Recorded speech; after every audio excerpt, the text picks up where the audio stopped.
So this is the back wheel tubs of my 1974 full-size Jeep Cherokee.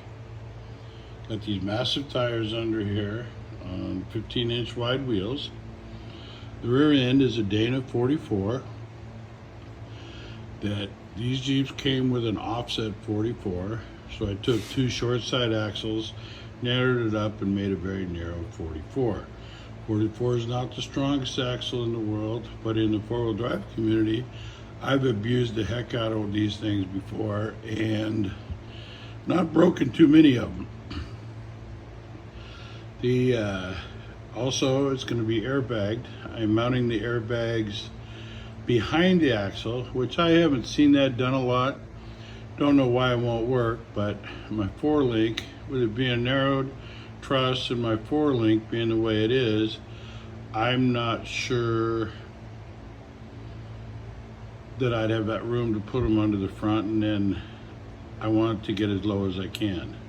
So we'll walk to this side. As you can see, the tires fit inside the wheel wells, and that's what my goal is. This is a narrow track.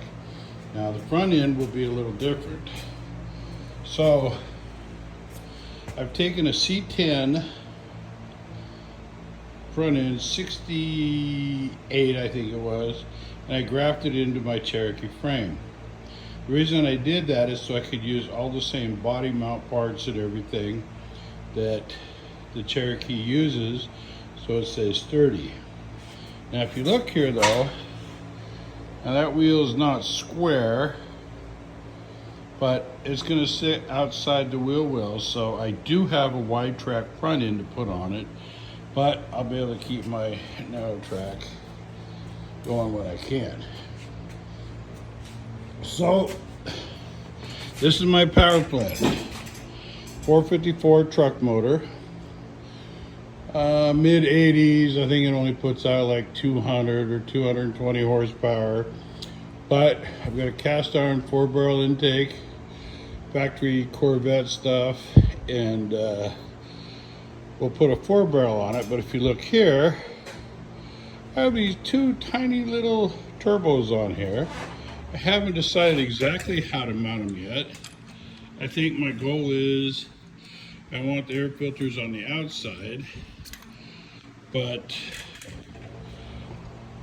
don't know. We'll figure that out. Plus, these are tiny. My friend, who is a mechanic, who is a diesel mechanic at that, said these things would spool up and probably create all the torque I need. I don't know. We'll see what happens. Water pump, electric water pump. It's only 35 gallons per minute, but that should be enough. I've got to figure out how to mount the alternator because the headers come out where they come out. Now, if you look here, I'm going to go rack and pinion on this beast, and so I have to get some different motor mounts because they won't clear, the rack steering won't clear that area there. And so I got some inexpensive puck style mounts to put it on. So anyway, that's where I'm at on this. Until next time, this is what you get.